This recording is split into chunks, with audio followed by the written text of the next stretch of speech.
வணக்கம். ஒரு அழகான திருக்குறளை படிக்க நீங்கள் தயாரா? குறள் எண் 656. அதிகாரம் வினை தூய்மை.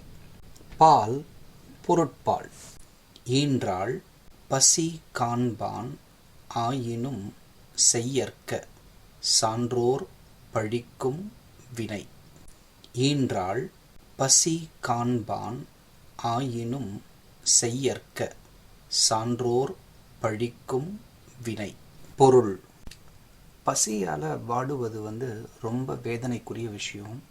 அதுவும் ஒருவரை பெற்ற அம்மா பசியால் வாடுறது ரொம்ப ரொம்ப வேதனைக்குரிய விஷயம். அப்படிப்பட்ட சூழ்நிலையில் கூட பெரியவங்க இது தப்பு, இது தவறு, இல்லை இது பழி தரக்கூடிய செயல் அப்படின்னு சொன்னாங்கன்னா அந்த செயல்களை நம்ம செய்யாமல் தவிர்க்கணும். இப்போ குறளை மனப்பாடம் பண்ணலாமா? நான் சொல்கிறேன், என் பின்னாடியே சொல்லுங்கள். ஈன்றாள் பசி காண்பான் ஆயினும்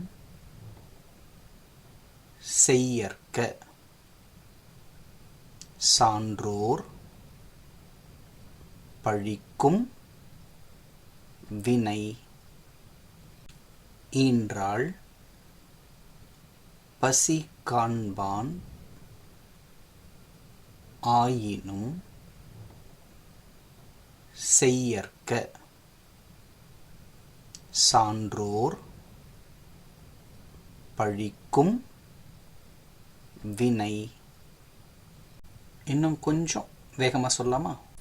ஈன்றாள் பசி காண்பான் ஆயினும் செய்யற்க சான்றோர் பழிக்கும் வினை.